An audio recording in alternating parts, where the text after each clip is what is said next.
What's going on? My name is Cyrus and Ausar, and today's lesson is 9 ways to better control your anger. This is coming from me. I had one of the worst attitudes of all time. One of the worst of all time, and anybody that knew me growing up can definitely vouch for that attitude. But number 1 is be proactive. Create a plan in advance. This is one of the things that really helped me because I had to understand who I was becoming when I was that upset. So I had to create a plan to say, yo, if you get mad, do this. If you feel yourself starting to feel this way, make sure you do this. I had to put a plan in place because I didn't care about nothing once I got so mad. I didn't care about dying or killing. At that moment, when I was that mad, I didn't care about the results of nothing. And I can be triggered by the teacher. It could be a police officer. It can be my dad. It can be my mom. I was just furious and I would get enraged to a point that I was not even in control. So make sure, be proactive and create a plan. Number 2 is take a time out. Remove yourself. That is one of the things I had to do. Like if me and the coach was getting into it and I was wrong, but if I felt like I was right and they were arguing the point, I was ready to take it to the furthest extent. But one of the things that I had to do was take that time out where I really walk away. It was times that I got into it with people and I just walked away. I'm like, look, because where this is about to go is not going to be favorable for both of us. So let me separate myself from all this and then I'll come back to it later with a cooler head. And that was one of the best things I used to do. Is I don't care, like if we mad, like if I'm mad and I'm arguing with even my mom or my stepmother or my father, I don't care if it's 11 at night, I gotta walk out because what's about to happen is not gonna be good for either one of us. And it's probably not gonna be good for me mostly because I was a young man trying to understand myself and I was having bad attitude problems and I found out where it came from. Number 3 is check yourself. Remember you're in control. I had to check myself so hard because I used to think of it like this. How come you can say something to me, right? I get mad, but you walk off with your day feeling okay. I was like, wait a minute. No. This is not happening like this. How can you say something to me? I'm mad, but you're okay. Once I got like that information, once that registered in my mind, that helped my attitude tremendously. That helped my anger tremendously. Because I'm like, wait a minute. When I start going off, who's driving this car that I'm in? It's me. It's my body. It's my mind. So I'm allowing other people to manipulate me to a point that they can use my anger? Oh, no. And then once you get so mad, you make emotional decisions. And we all know making emotional decisions don't end well. There's a lot of people in prison that got mad and made a decision that they regret to this day.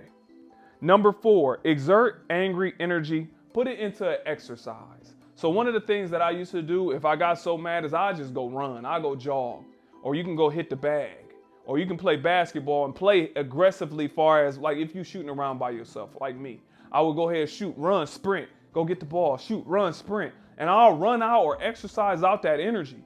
Because I used to be so mad, like me, if y'all anything like I was, so you get so hot that you got to figure out ways to exert that energy. That's the reason why I don't drink or nothing like that. I know I wouldn't have been able to control it with that attitude. Number 5 is listen to music. This is one of those things that kind of keep you even keel.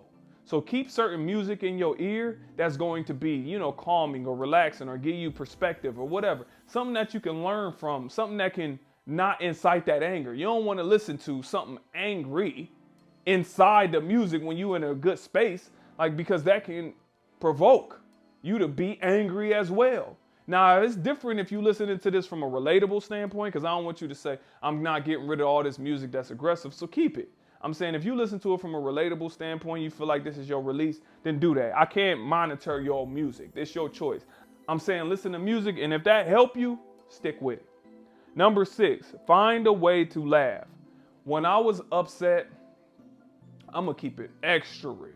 I wasn't thinking about laughing right then and there. It ain't nothing funny about anything happening right now. But I did learn when I start to walk away, these kind of like pair, take that time out and find a way to laugh, I did start thinking about things that was funny. Like, and I'd be like, oh, okay, that's kind of, you know, I kind of shifted my own mood, because you will get people that will say things to deliberately make you mad. Like, you know, when you're not that mad and somebody tell you, why you getting mad? Why you angry? And you're like, I'm not mad, I'm not angry. And they keep saying it to a point that you are starting to get mad. Now I laugh at that. They be like, why you getting mad? I'm like, oh, I see what you're trying to do. You're trying to upset me to make your point. Not gonna happen. I've already graduated from the bad attitude Cyrus that y'all used to know. Number 7 is take deep breaths. This kind of goes with the take a time out as well. When you can just breathe in like, and just release. And it can give you some time to think, where you just be like, man, you know what, let me calm myself down. Like, where is this gonna lead me? Because when you get so mad, what happens is you're no longer thinking. At least I wasn't. I was no longer thinking because I didn't care about what was about to happen. I do not care. So when I took the time out to breathe, it gave me time to think. Like, you know what? You know, I'm tripping over this, or they are wrong, but you know what? I ain't just gonna deal with them. I'm just gonna remove them out of my life. I would make decisions that was logical when I took a deep breath or fell back and relaxed and things like that. So definitely take deep breaths. Number 8, find a creative outlet. Whether it is music or whether it is art of some sort, whether it is painting, whatever it may be, find an outlet. For me, it was basketball and it was music. So I remember writing out how I felt, and it was like a release. I also had a journal. It was things that I did to release my anger.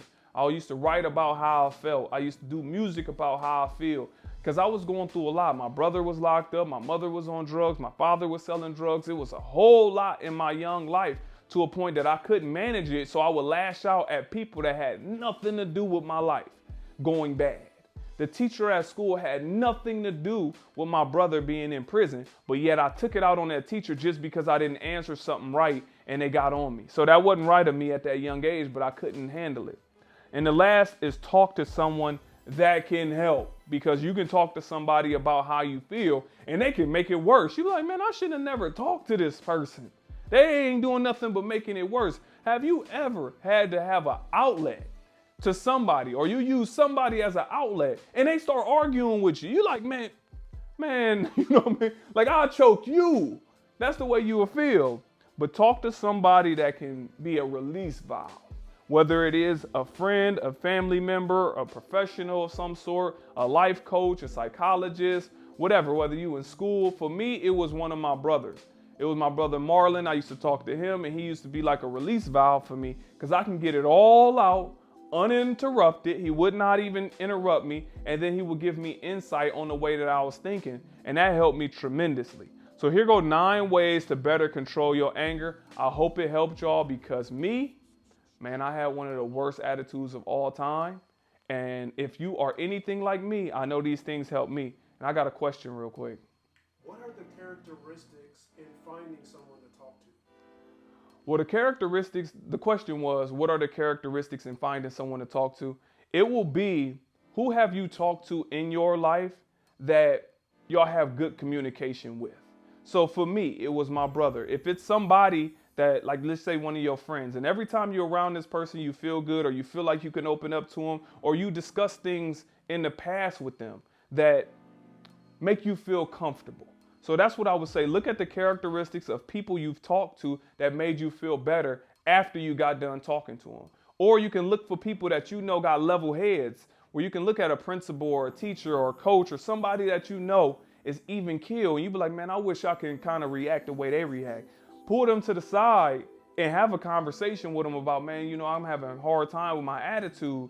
How did you do this? So those are the people that I would suggest you talk to, and those are the characteristics you should recognize.